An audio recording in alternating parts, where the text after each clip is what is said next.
The invitation arrived on a Tuesday afternoon, folded neatly inside a thick cream envelope with gold trim, my mother's favorite kind. I recognized her handwriting instantly. Tall, precise letters, no wasted curves. The same hand that used to correct my posture at the dinner table, that circled my report card grades in red even when they were A's. I stood at my kitchen counter, groceries sweating onto the laminate, my phone buzzing somewhere under a pile of coupons. Lily was in the living room, humming to herself while she colored. 8 years old, messy ponytail, marker smudge on her cheek. I already knew something was wrong before I opened it. My chest had that hollowed out feeling like a room stripped of furniture. Inside was a single card. Margaret Hayes turned 60. Below it, a list of names: my brothers, my sister, their spouses, cousins, friends from church, even neighbors she hadn't spoken to in years. And then in smaller writing at the bottom, as if it were an afterthought or a verdict: all my children brought this family respect except Erica. She chose to be a lowly single mom. I no longer see her as my daughter. I read it twice, then a third time slowly, as if changing the speed might change the meaning. Lowly, single mom, no longer my daughter. I didn't cry. That surprised me most. I waited for the familiar sting behind my eyes, the tightness in my throat, the rush of heat that usually came with her words, but nothing happened. My body went cold instead, like it had decided to shut something off. I folded the card and set it back on the counter, smoothing the crease with my thumb. My reflection stared back at me from the microwave door. 36 years old, hair pulled into a bun that had seen better days, eyes tired but steady. Mom, Lily called from the living room. Can I use the glitter pens? Just one color, I said, and only over the paper. She laughed, the sound light and careless, and something in my chest loosened. I walked over and kissed the top of her head, breathing in the familiar scent of crayons and strawberry shampoo. That night after Lily was asleep, I lay awake staring at the ceiling. The house creaked around me, settling into its usual nighttime rhythm. I thought about the words my mother had chosen. Not just the exclusion, but the public nature of it.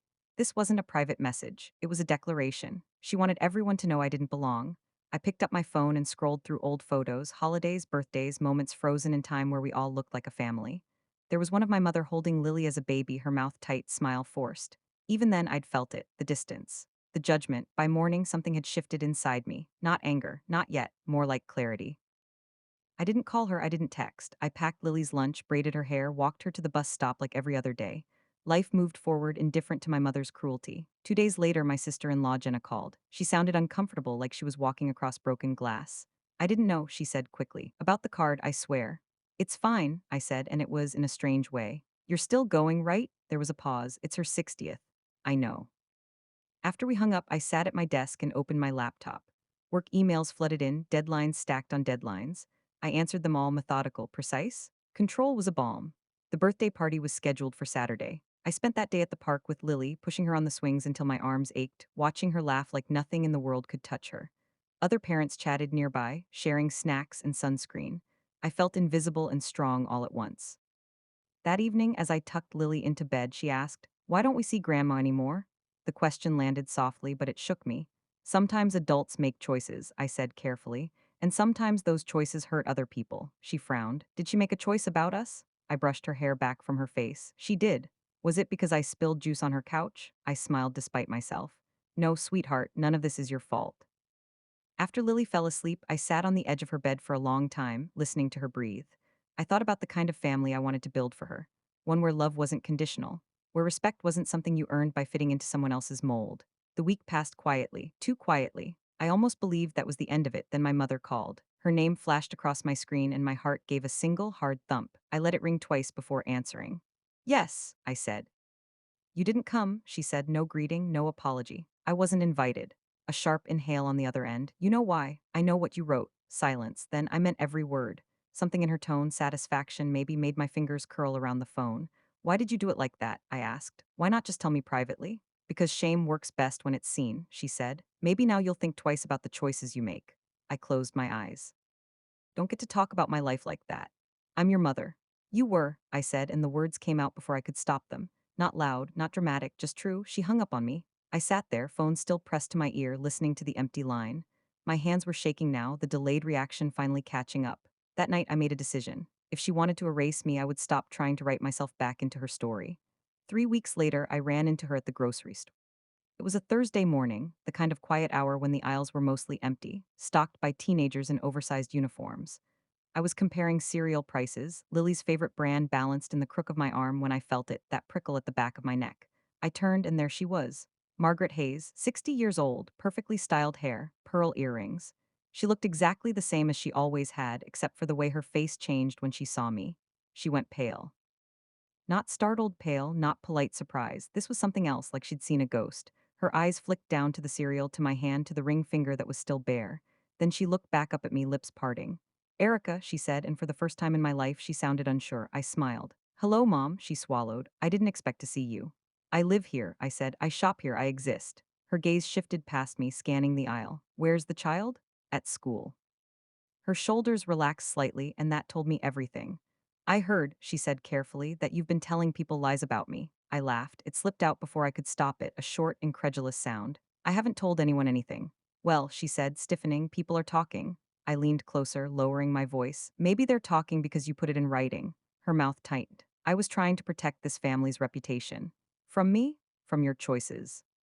I straightened, suddenly very tired. You don't know anything about my choices. You don't know what it took to raise Lily on my own. You don't know what I've sacrificed. She crossed her arms, chin lifting.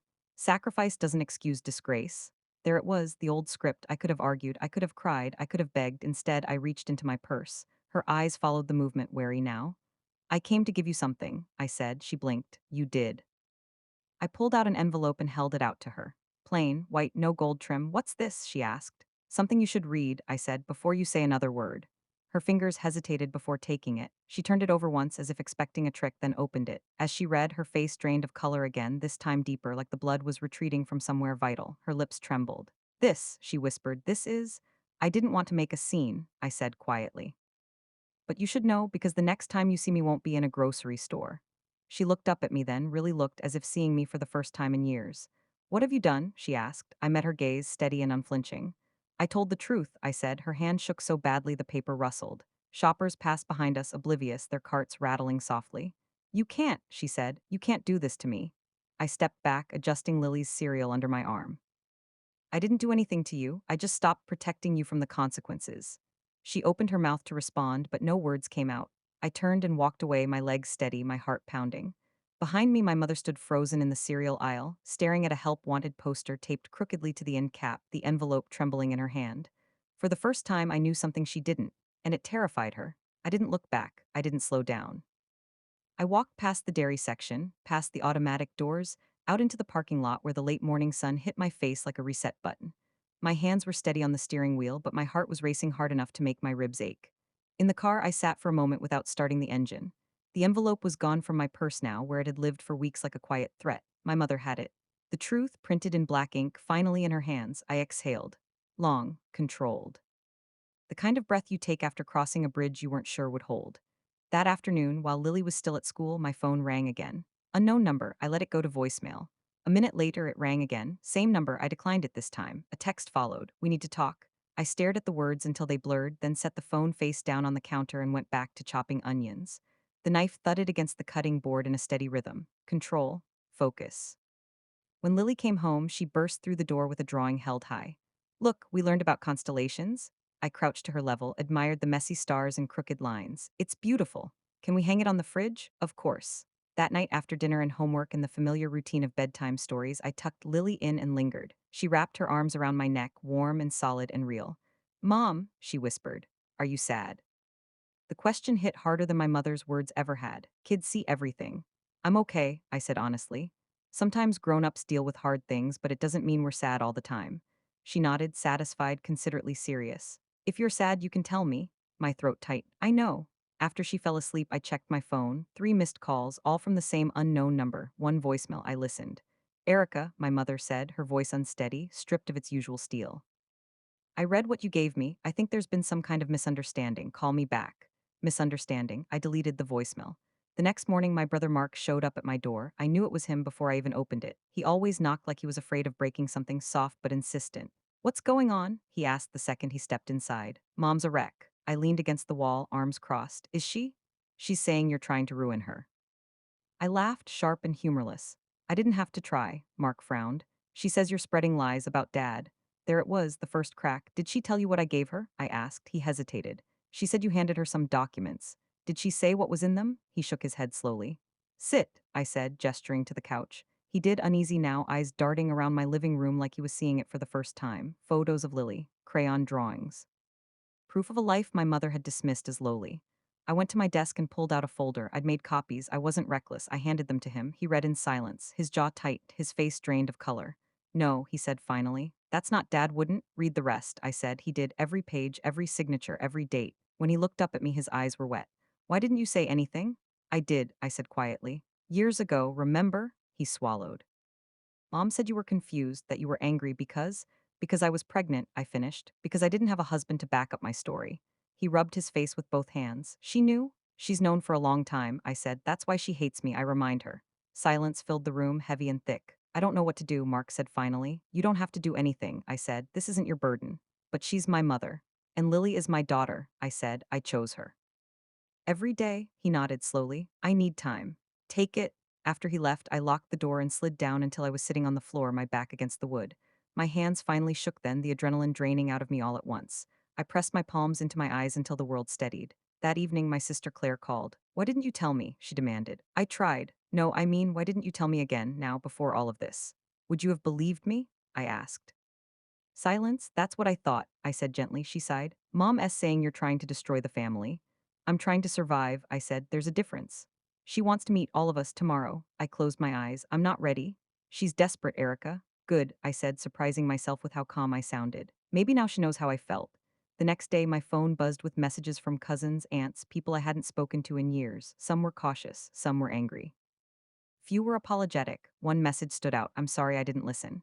If you need anything, I'm here. It was from my Aunt Linda, my father's sister. The one person who had always looked at me like she knew something she wasn't allowed to say. I replied with a simple thank you.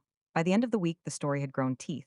My mother's carefully curated image began to crack, whispers threading through church pews and book clubs and neighborhood walks. People asked questions. She had no good answers. On Friday night, there was a knock at my door. I checked the peephole. My mother stood there alone. I didn't open it. Erica, she called, voice trembling. Please? I leaned my forehead against the door, my heart hammered, loud and insistent. Go home, I said through the wood. I just want to explain. You had years, I said. You chose silence. She started to cry then, real crying, not the performative kind she used to manipulate apologies out of people. This was messy, desperate. I did what I thought was best, she said. For who? I asked. For this family. I straightened. This family includes me. Silence. I won't protect you anymore, I said. Not from the truth, not from yourself. I raised you, she whispered. And I'm raising her, I said. That's why this ends now. I walked away from the door, every step an act of will. When I came back a few minutes later, the porch was empty. The following weeks were a blur of meetings and phone calls and long conversations late into the night. Some people drifted away, others stepped closer. The lines redrew themselves in real time. Lily sensed the shift. She asked fewer questions, but she watched me more closely, like she was memorizing my face. One afternoon, as we sat on the couch eating popcorn and watching a cartoon, she leaned into me and said, I like our family. So do I said, kissing her hair. What about Grandma? I paused. Sometimes people can't be part of our lives if they hurt us. Even if they say sorry? Sometimes, I said, sorry is just the beginning. She nodded, thoughtful. I'm glad you're my mom. I held her tighter. A month after the grocery store, my mother tried again. This time she didn't call, she sent a letter. It was longer than the invitation had been. Apologies layered over justifications. Regret mixed with self-pity. She wrote about fear, about shame, about how hard it had been to carry secrets. I read it once, then folded it and placed it in the same drawer as the copies I'd kept. Not forgiven, not forgotten, filed. That night I slept deeply for the first time in weeks. But peace I was learning didn't mean the story was over. It just meant I was finally the one telling it. The calm didn't arrive all at once. It crept in slowly in fragments, the way quiet returns to a house after a storm. Mornings felt lighter. My shoulders didn't stay hunched. I stopped bracing myself every time my phone buzzed, but peace has a way of testing whether you really mean it. 2 months after the grocery store, Lily came home from school holding a permission slip. Grandparents' Day, she said brightly. Everyone can bring one.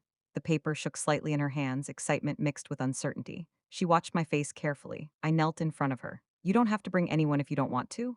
But I want someone, she said, just not. The kind who makes you sad. That settled it. I know exactly who will ask, I said. The next week, Aunt Linda showed up at Lily's school with homemade cookies and a smile that reached her eyes. She held Lily's hand like it was the most natural thing in the world, listened intently as Lily explained her science project, laughed loud and unapologetic. I watched from the hallway, heart full in a way that felt unfamiliar and wonderful. That night, my phone rang. Mom, I let it ring. Then I blocked the number. It wasn't dramatic. It wasn't fueled by rage. It was just done. The fallout wasn't instant, but it was inevitable. Church friends stopped inviting my mother to things. My sister Claire began asking careful questions instead of making accusations. Mark stopped defending and started listening.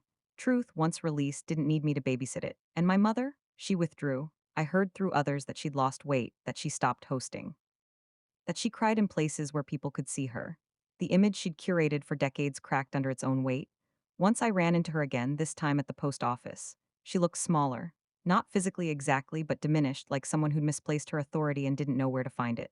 She saw me and froze. I nodded once. Polite, distant, final, her eyes filled with tears. I turned and walked away. That night after Lily was asleep, I sat on the porch with a cup of tea and watched the sky darken. The air smelled like rain. I thought about how long I'd lived trying to earn something that should have been freely given. Love, respect, belonging. I thought about the letter, the documents. The truth I'd carried like a live wire for years, burning me from the inside out. I hadn't destroyed my family, I'd exposed it. Doing so, I'd finally given myself permission to build a new one based on honesty instead of silence. A few weeks later, Lily asked if she could invite friends over for her birthday. A lot of them, she said, like a big party. I smiled. We can do that, she hesitated. Can Aunt Linda come too? Absolutely. And Uncle Mark, if he wants to, I said. She thought for a moment. What about Grandma? I took a breath. Do you want her there? She shook her head slowly. Not yet. Okay, I said. Then not yet. The party was loud and messy and full of laughter. There were balloons taped crookedly to the walls, cupcakes with too much frosting, kids running in and out of the house like joyful chaos incarnate. I stood in the kitchen, watching it all, and felt something settle into place. This was what family could be. Later that night, after the last guest had left and Lily was asleep surrounded by gifts and crumpled wrapping paper, I checked my email one last time. There was a message from my mother. Subject, please. I didn't open it. Instead, I closed my laptop and went to bed. The next morning, sunlight streamed through the window.